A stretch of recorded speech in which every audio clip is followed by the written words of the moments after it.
Hi, thank you so much for joining in. So, this is a very intriguing topic and a little controversial.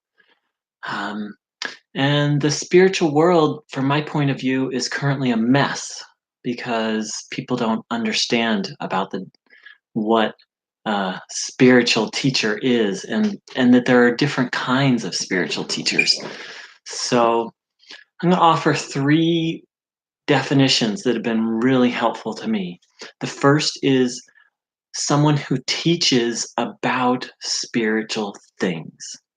That's the majority of the teachers are out there, is someone who teaches on metaphysical topics, and it can be anything: astrology, healing, past life regression, any energy work.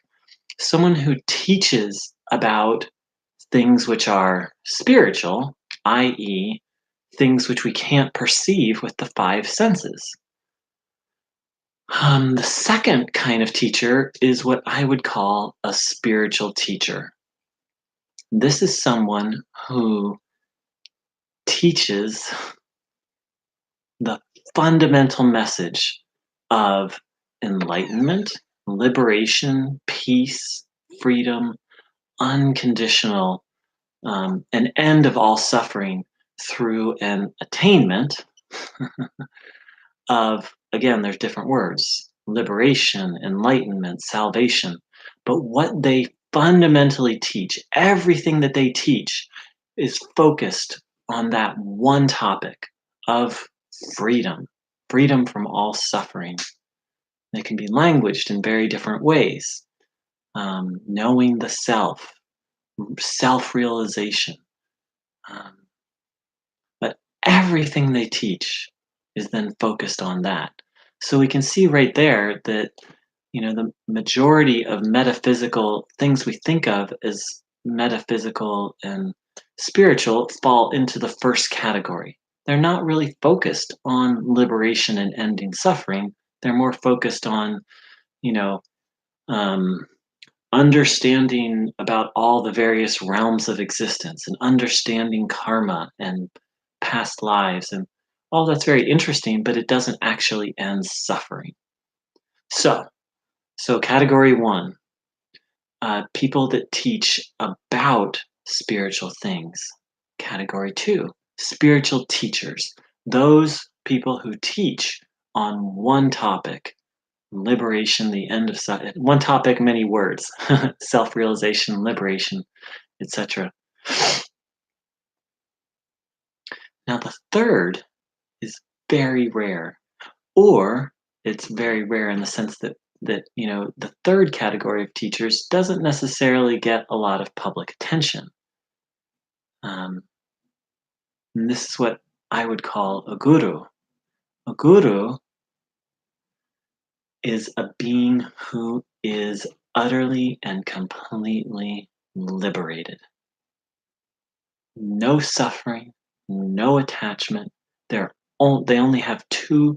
They really they only have one interest left. They have united completely with the divine. The ego is finished. They only have one interest: leading others to liberation. Very rare.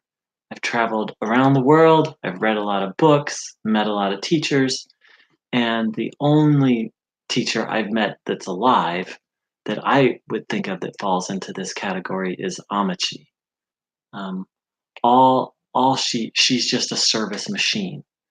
A guru is where there's literally, now it gets a little confusing because Amachi obviously has a personality and a flavor of her. It's not like she's just a drone, who just sits there and just beams love at people.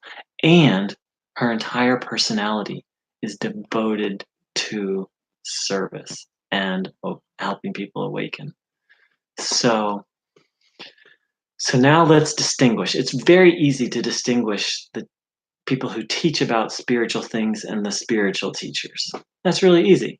A spiritual teacher, all they're doing is over and over and over leading people, pointing people, and leading people towards liberation. That's all they talk about. That's all they care about. Um,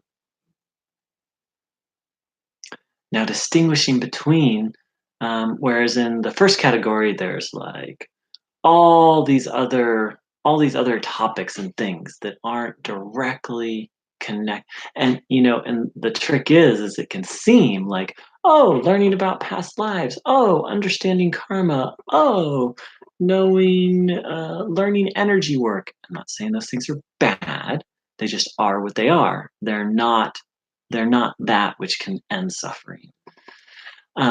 And so it's tricky because we can think like, oh, that's what being spiritual is about, is learning about all these things.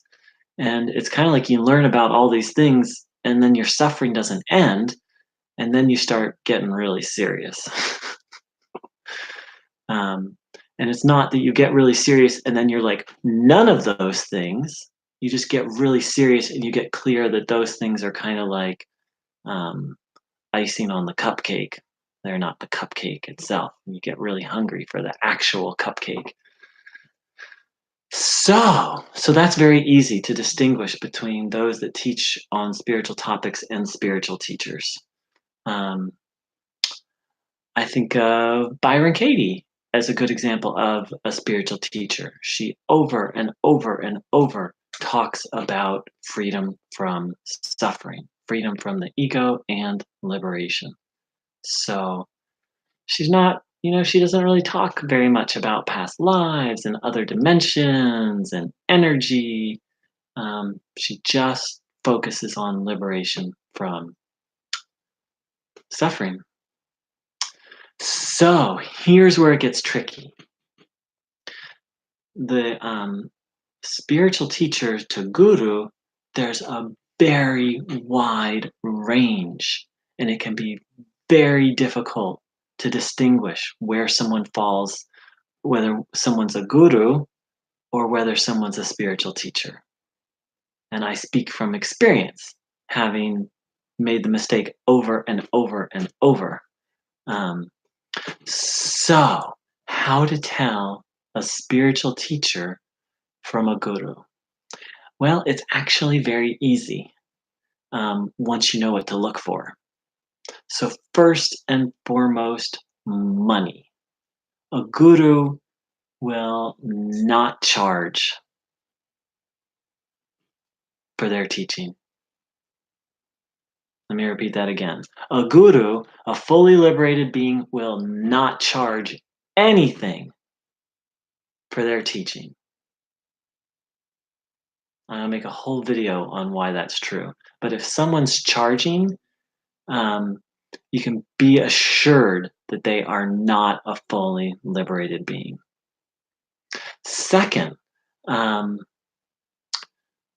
a spiritual teacher is generally fixated on one method of liberation, and it's the method that they found liberation with. And they're generally not able to meet and guide people on other paths. Whereas a guru can sense exactly where the person is at and is able to prescribe the various techniques and guide people on various paths. So this can be a little confusing because your average spiritual teacher is like, this is the way, this is the most powerful. In a sense, they're like, you must do this. And if you ask them a question about a technique or a topic outside the way they found liberation, they're generally A, not able to answer, B, they'll in a sense make you wrong for even suggesting that there's another way to liberation. And they're kind of like um, what's the expression? A one trick. They're like a one trick dog. Right? It's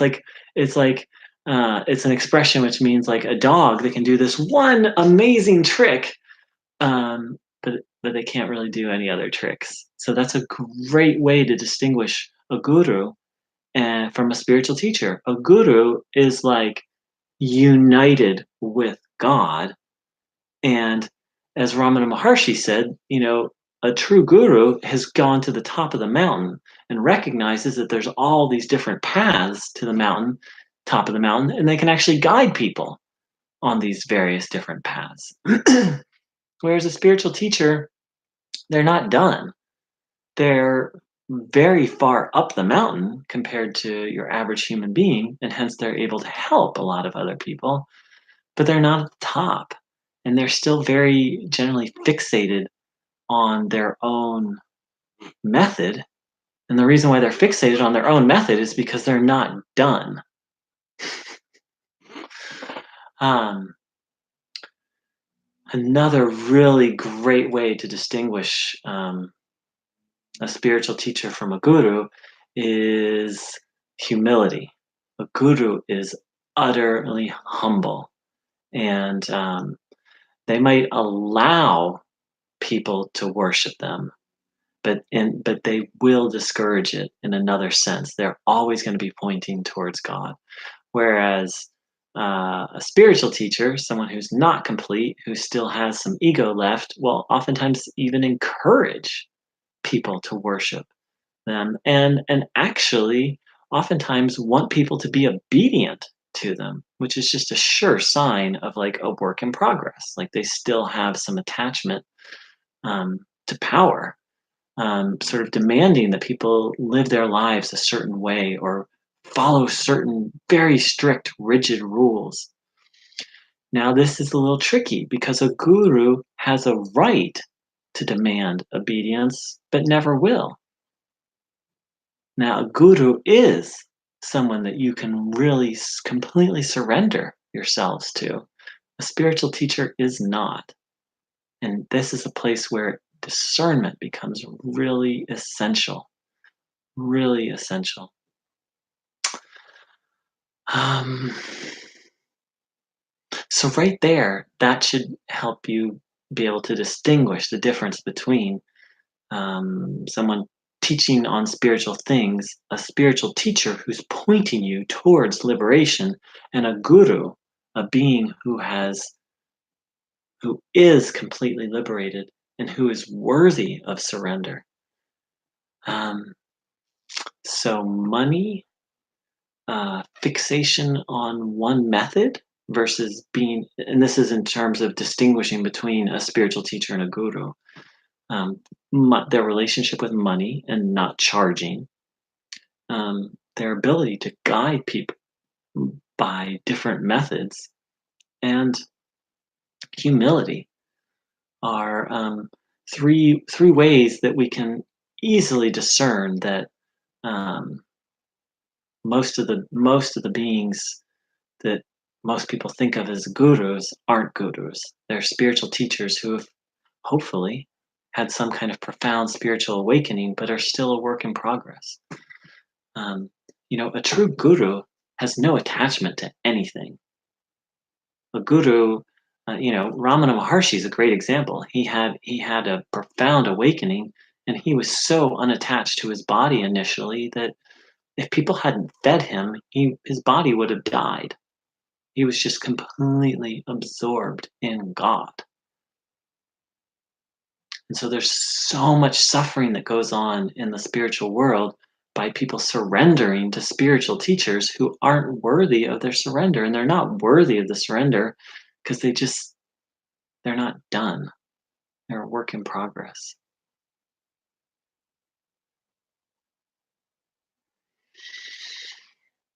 One other way that we can really, one other thing to really look for is someone with a new and unique teaching. So truth is true and truth is eternal, and people have been tapping into it for, longer than recorded history. So when someone comes along and has some like flashy new teaching that contradicts a lot of the classical teachings, that should be a cautionary sign. That's not to say there aren't new ways to language, and that's not to say the classical teachings are 100% perfect. And um,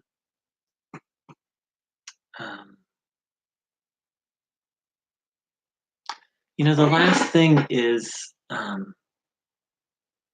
a lot of spiritual teachers hide behind the teaching. They're not willing to share about their self. They're not willing to share about their human self. And their human feelings, to be vulnerable in a sense. Um, a lot of spiritual teachings, you really have the sense of you're not so much talking to a person, you're talking to a teaching. It can almost sound a little robotic. And that's a telltale sign. A guru is comfortable with their human feelings and their limited self. And when it's helpful, they'll share about that. But,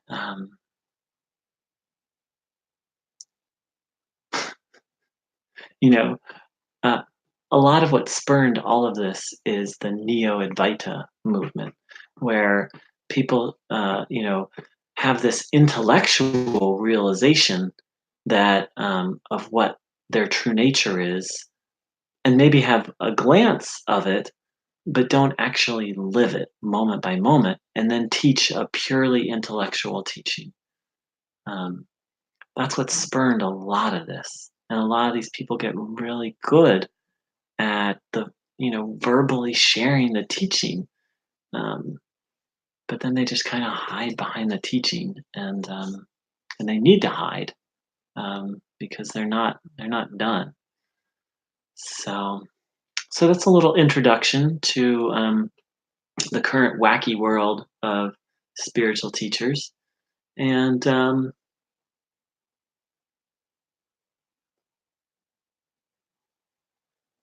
your comments, feedbacks, and questions are very welcome.